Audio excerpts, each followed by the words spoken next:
Hello class, this week I want to talk to you about mark making. Mark making is a specific way of using your drawing materials to create specific textures or visual effects in the drawing. So I have some examples for you today to introduce this concept of mark making. So what you're looking at right now is an etching by the German artist Dürer that was done in 1515.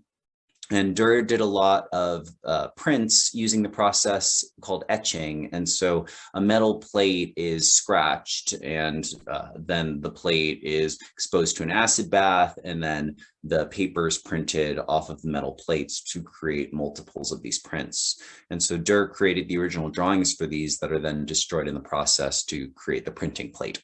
And what you're looking at here is actually a drawing of a rhinoceros before anybody in Germany had ever actually seen a rhinoceros. So Dürer received a written description of a rhinoceros, and this is what he drew to try to express what he thought a rhinoceros would look like.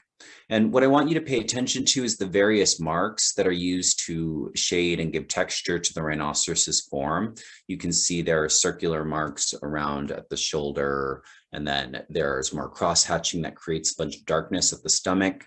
There's more sort of circular briefer strokes around the head to create some shading and difference. There's a wide variety of different marks, and why you're looking at so much mark making as opposed to smooth blending is because this particular type of printmaking doesn't allow for a smooth blend in the material. So you actually have to create different marks to create different values in the drawing. This is another etching by Dürer, and you can see that the lines that are used to create these marks that shade this dead whale, they are not perfectly straight. If they were perfectly straight, they would really kill the round form. And so you can see all the marks are curved around the form of the whale. And so keep that in mind when you're exploring mark making, that the direction of your marks and the shape of those marks can help support your form, or they can really flatten your form. If you pay attention to the fin that's closest to the viewer, there's a lot of form suggested because of how foreshortened the shading lines look in perspective. This is another Dürer etching. And the more marks that you cluster in an area, the darker that area will get. And so you can see there's quite a bit of cross-hatching going on in the darkest parts of this etching. Another Dürer.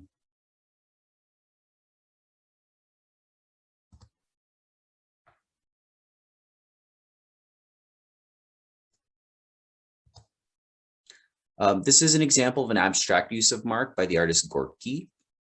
So those squiggles are an example of mark making. Picasso was well known to use mark. This is an ink drawing of horse. You can see it's cross-hatching that create this texture and this darkness over here. These marks are suggesting the texture of the horse's wrinkles and fur. And in this print by Picasso, you can see that the marks are really chaotic, and where they cluster, they form this dark mass of the Minotaur's head. And even though this is very stylized and abstracted, the lines still curve around this horn to help support that form. And this slide, which I showed you guys at the beginning of class, is actually created from a print. And so the shading is actually done with marks. And you can see that the lines shift as they revolve around the different planes of George Washington's face. So if you look around the nose, those lines curve, and that helps support the form of that protrusion. Then the lines will curve dramatically to show that the contours of the face are actually revolving in space as well. And marks, when they're seen at a distance, really can give a convincing effect of textures and forms. And when seen from a certain distance, they are more convincing that way. Seurat is an artist from art history that uses a specific mark. His mark is just little tiny dots, applying the material in tiny, tiny dots. And that style is called pointillism. And so you can see this image is composed of just an accumulation of tiny marks that are dots, and where he clusters them, it gets darker, and it gives this really sort of hazy effect to his drawing, this really sort of fuzzy effect. And pointillism is incredibly time consuming.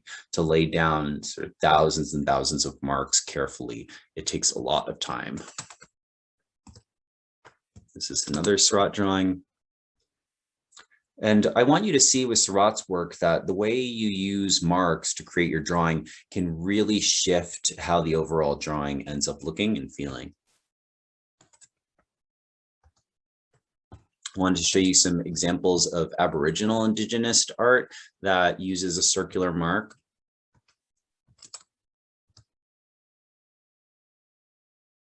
What's really great about Aboriginal use of circle marks is the shifting of scales. So the circles are of different sizes, and it creates these fields, these different sort of visual fields.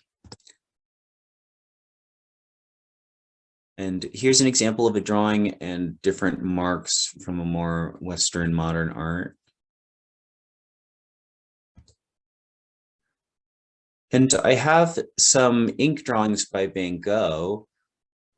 And Van Gogh uses marks in almost all of his work. And something that's really important to see in Van Gogh's work is that the marks actually get larger as they're coming closer to the viewer and smaller as they push back. If you look on the floor of this field, you can see that is really easy and then easy to spot. And then in the background, you can see those marks in the background are the smallest. And so that helps with perspective. Things closer to us tend to be larger and things further away from us tend to be smaller. And you can carry that logic actually into mark making as well.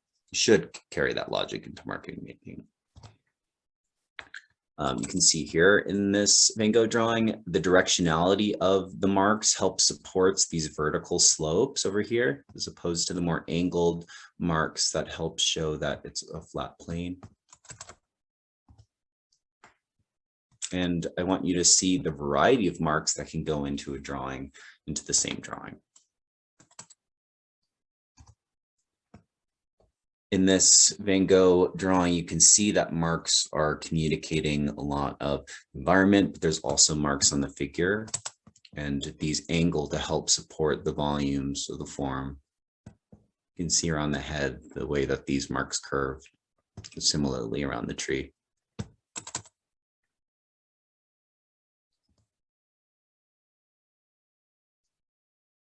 Another Van Gogh drawing.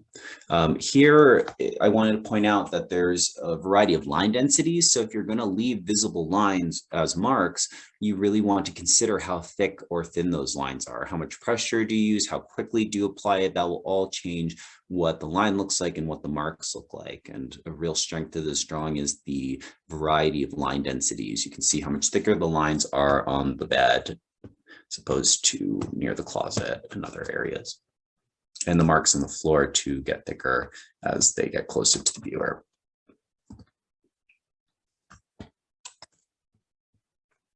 Another Van Gogh drawing, variety of marks. And marks, when they accumulate enough, they can give a really pronounced and specific feel, either of texture or of value. So next, I'm going to demonstrate some of the different marks that are easy to create with the drawing materials that you have.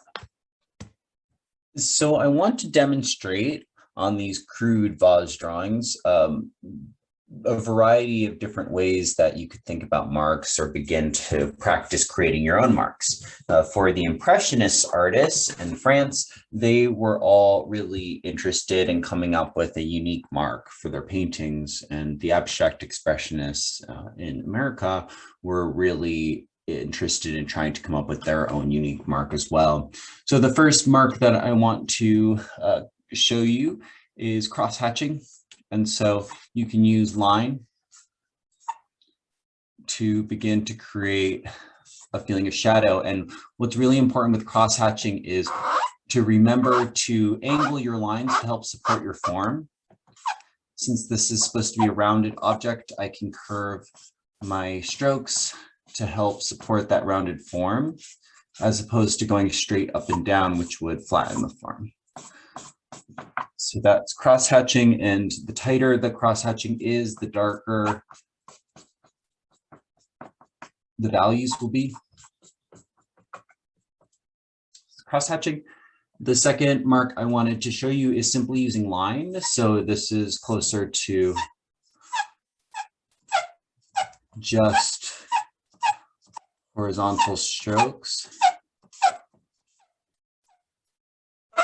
And again, I'm curving these lines to help support my form. So it's similar to the cross-hatching, but I'm trying not to overlap them too much, and they're all running at the same angle. So that's simply using line and not cross-hatching it. The third is pointillism, and pointillism is probably the most time-consuming mark. And when you're creating marks and shading with pointillism, you want to be mindful of the shape that the marks makes. Dots could get larger or smaller, and the more spaced out they are, the lighter the value is going to be that they suggest.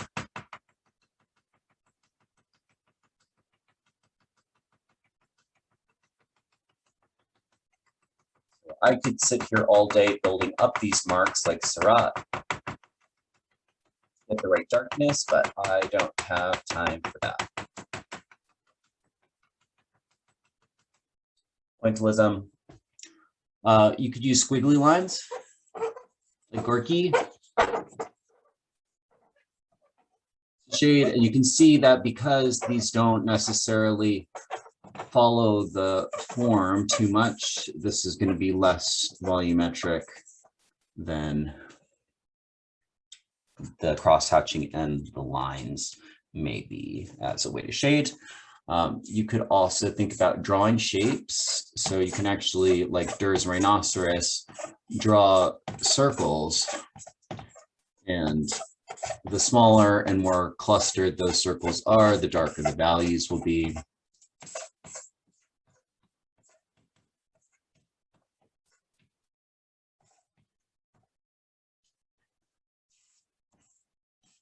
And lastly, I just want to show you that with the compressed charcoal, you can make slightly different shaped marks. So I'm just going to use the side of the charcoal to create some more unique shapes.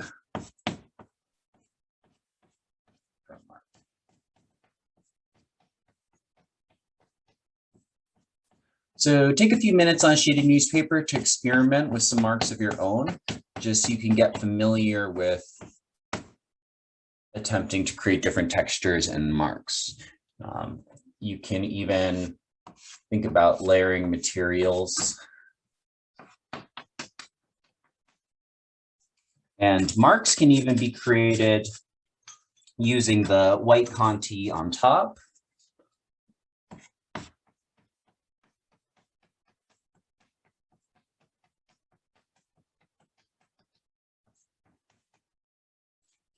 And even with the eraser.